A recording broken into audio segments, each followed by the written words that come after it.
गांव में सब लोग सबको जानते हैं और बचपन से जानते हैं, इसलिए किसी अजनबी के यहाँ वारिद होने की खबर इतनी तेज़ी से फैलती है कि बड़े बड़े न्यूज़ चैनल्स की ब्रेकिंग न्यूज़ का भी सांस फूल जाए।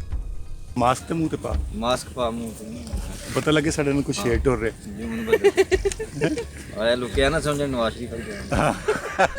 हमारा दोस्त जब्बार बहुत से लोगों को एक्सप्लेन कर चुका है कि हम कौन हैं और क्या कर रहे हैं, लेकिन तजस्सुस अभी कम नहीं हुआ। शायद उसकी वजह ये कैमरा बरदार लड़की भी है। ऐसे बन्नी तो मुंडा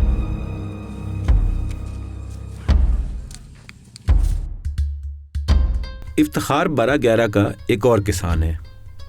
इसके पास खालिद से ज़्यादा ज़मीन है। इफ्तिखार ने इस साल पूरे 1 एकड़ पर गंदम काश्त की है। आज उसने खाद भी डालनी है और अपनी फसल को पहला पानी भी लगाना है। इफ्तिखार किस तरह ले आए यूरिया? जी 1850 रुपये का, साबिका हुकूमत में ये 1600 का था जी। अच्छा, तो अब 1850 का। कणक का रेट जी वही है जो अगे सी पहले सी वही होना जी। बाबा नहीं हो गया? हाँ जी, चोला चुक भी लाएगा? हाँ जी, चुक लेंगे। ये बनाया ये साहब बाबा पारा जा नहीं, कोई मसला नहीं। बिस्मिल्लाह।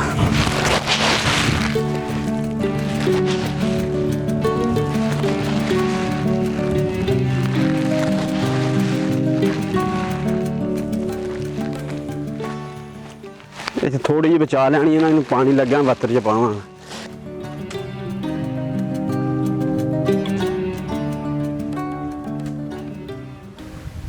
इफ्तिखार है तुहाडा अपना पानी है ना? ਇਹ ਜੀ ਮੁੱਲ ਦਾ ਪੈਸਿਆਂ ਦਾ अच्छा, अपना हिस्सा सरकार। इफ्तिखार ने यह पानी एक ट्यूबवेल वाले हमसाये से ख़रीदा है। 1 एकड़ पर उसका पानी का बिल 2000 रुपये है और कटाई तक उसे 4 बार पानी लगाना है। नहरी पानी जो बहुत सस्ता है, गांव को अब बहुत कम मिल रहा है। मेरे दोस्त जब्बार ने बताया, एशियन डेवलपमेंट बैंक के तावन के नाल ना महकमा नहर ने एक प्रोग्राम शुरू किया सी LBDC इंप्रूवमेंट प्रोजेक्ट, जिहदे तहत उन्होंने मोगे रीडिज़ाइन किए। वो मोगे साडे चक दे जिहड़े मोगे 4 मोगे ने रीडिज़ाइन करन दे नाल उहदे विच कंस्ट्रक्शन फॉल्ट आ गया ते साडा जिहड़ा सैंक्शन पानी हैगा सी उहदे नालों तकरीबन 50% पानी साडा घट हो गया है। कितना सैंक्शन पानी सी? सैक्शन साडा पानी हैगा सी 1.35 क्यूसेक। अच्छा, ते फॉल्ट की आया? ਫਾਲਟ ਕੀ ਹੈਗਾ ਕਿ ਉਹਨਾਂ ਨੇ ਜਿਹੜੀ ਸਾਨੂੰ ਮਹਿਕਮੇ ਨੇ ਰਿਪੋਰਟ ਦਿੱਤੀ ਹੈ ਉਹਦੇ ਵਿੱਚ ਉਹਨਾਂ ਨੇ ਇਹ ਲਿਖਿਆ ਹੈ ਕਿ ਜਿਹੜਾ ਮਤਲਬ ਪਾਣੀ ਦਾ ਫਲੋ ਨਹੀਂ ਬਣਦਾ। ये लेवल दा हाँ, लेवल ਦਾ ਕੀ ਫਰਕ ਹੈਗਾ। इफ्तिखार अपने घर के 7 अफराद के लिए 20 मन गंदम रखकर बाकी बेच देगा। उसे उम्मीद है ये रकम उसके गंदम पर उठने वाले नकद खर्चे के बराबर होगी और यूं इस 1 एकड़ पर उसकी 6 माह की मेहनत के बदले फैमिली की साल भर की मेन खुराक का बंदोबस्त हो जाएगा।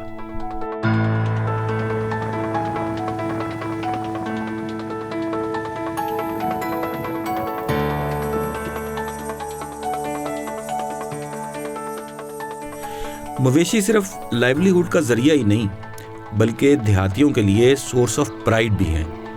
तस्मीर अहमद, जिन्हें 12-11 काला गुज्जर कहता है, बैल रेस के शौकीन हैं। उन्होंने न सिर्फ दौड़ के लिए बैल पाले हुए हैं, बल्कि वो बैल दौड़ के मुकाबले भी ऑर्गेनाइज करते हैं।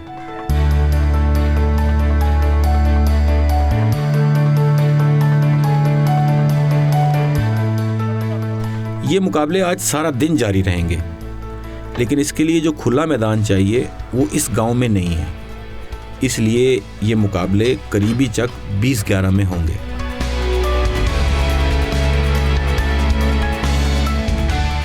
तस्मीर अपना बैल वहीं ले जा रहा है।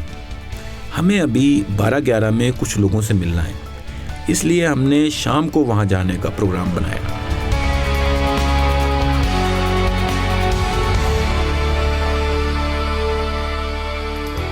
फैमिली की साल भर की खुराक को सिक्योर करना किसानों की तरजीह तो होती है, लेकिन अगर उनको किसी फसल से मुनाफे की तवक्का हो तो वो अपना फैसला तब्दील करने में भी देर नहीं लगाते।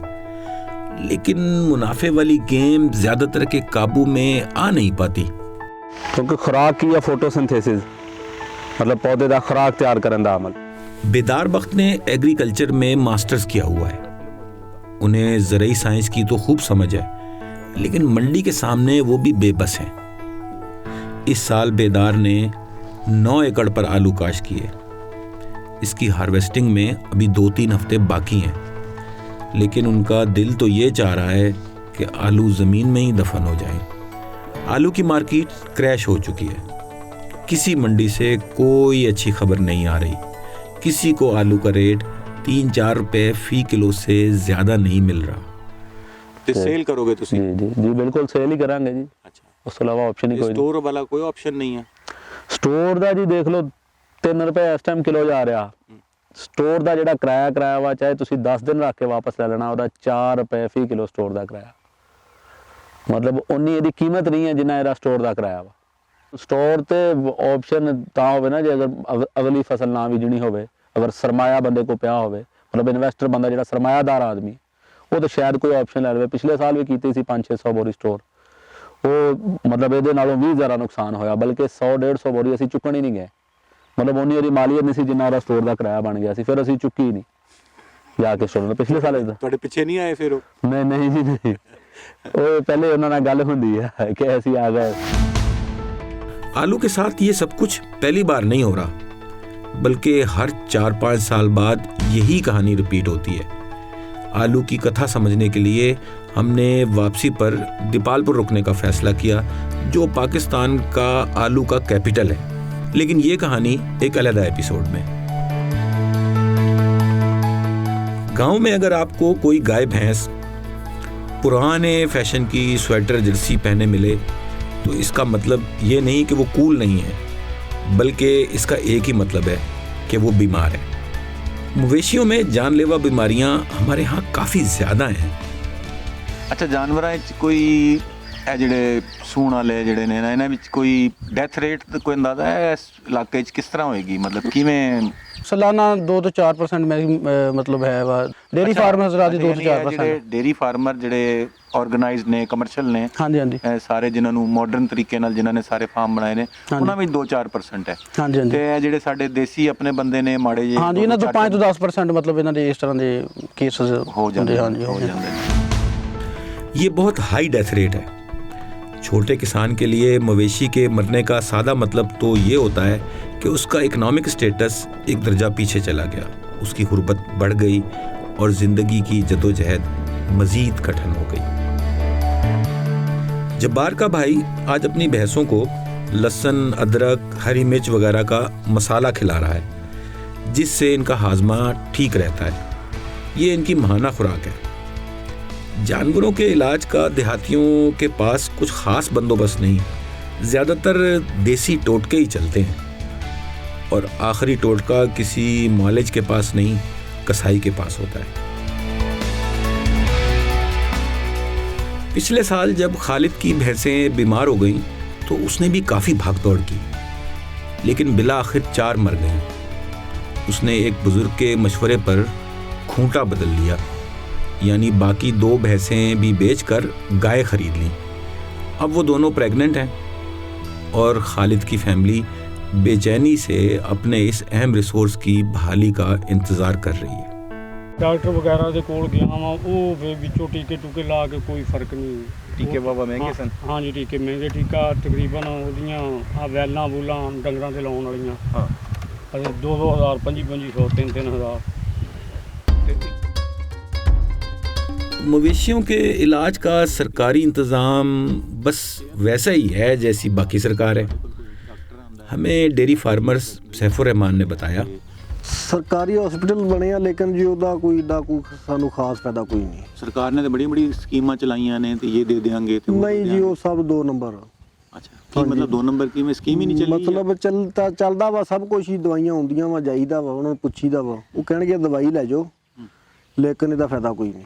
ਡਾਕਟਰ ਆਪ ਖੁਦ ਕਹਿੰਦੇ ਆ, ਕਹਿਣਗੇ ਦਵਾਈ ਲੈ ਜਾਓ, ਇਹਦਾ ਫਾਇਦਾ ਕੋਈ ਨਹੀਂ। ਜੇ ਅਗਰ ਫਾਇਦਾ ਲੈਣਾ ਤਾਂ ਮੈਡੀਕਲ ਸਟੋਰ ਤੇ ਜਾਓ।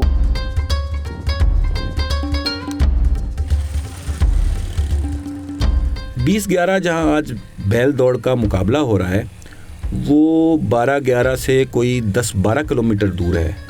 ये मेन रोड से काफ़ी हट के है। यहाँ की सड़कें अगर ना होती तो शायद बेहतर था कि बंदा कम से कम सड़क बनाने का मुतालबा तो कर सकता था। शहर के पढ़े लिखे जब पेंडुओं को ताना देते हैं कि उनकी सियासत नाली और सड़क से बाहर नहीं निकलती, तो उन्हें कुछ पता नहीं होता कि वो क्या कह रहे हैं। पक्की सड़क के बाद आधा फासला कच्चा था, मिट्टी का एक दरिया था, खड्डे और झटके इतने थे कि सेल्फी स्टिक ने भी फ़ोन का साथ छोड़ दिया।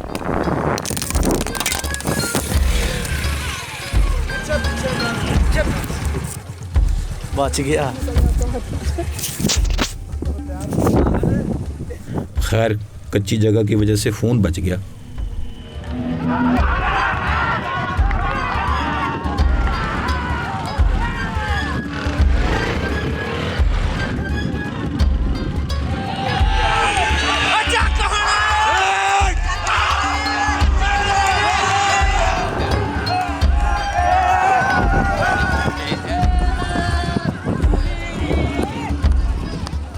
मुकाबले काफ़ी दिलचस्प थे, इंतज़ाम काफ़ी बेसिक सा था, लेकिन हैरत की बात यह थी कि जहाँ इतना मजमा इकट्ठा हो, इतनी सारी पार्टियों की मर्दाना प्राइड दाव पर लगी हो, फिर भी वहाँ कोई झगड़ा ना हो, मार कुटाई ना हो।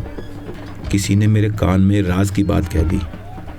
इन मुकाबलों का इंतज़ाम मुकम्मल तौर पर लोग खुद करते हैं, ना इंतज़ामिया का कोई अमल दखल होता है, ना पुलिस या किसी और सरकारी महकमे का।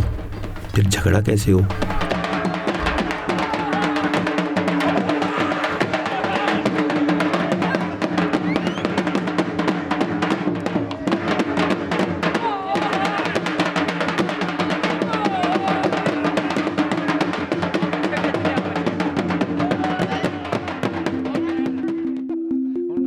अगली किस्त में मिलिए मवेशियों के माहिर नफ्सियात से, जो बताते हैं कि फ़ी ज़माना बच्चे को पैदा होने के फ़ौरन बाद माँ से अलहदा करना क्यों ज़रूरी हो गया है। इन्हों की सेवा करो, अल्लाह भी राजी तो बंदा भी राजी, तो डंगर उस तो बाद राजी। गंधक, राल, नीला तोता, सरसों का तेल, 4 चीज़ें, कोई चीज़ नहीं।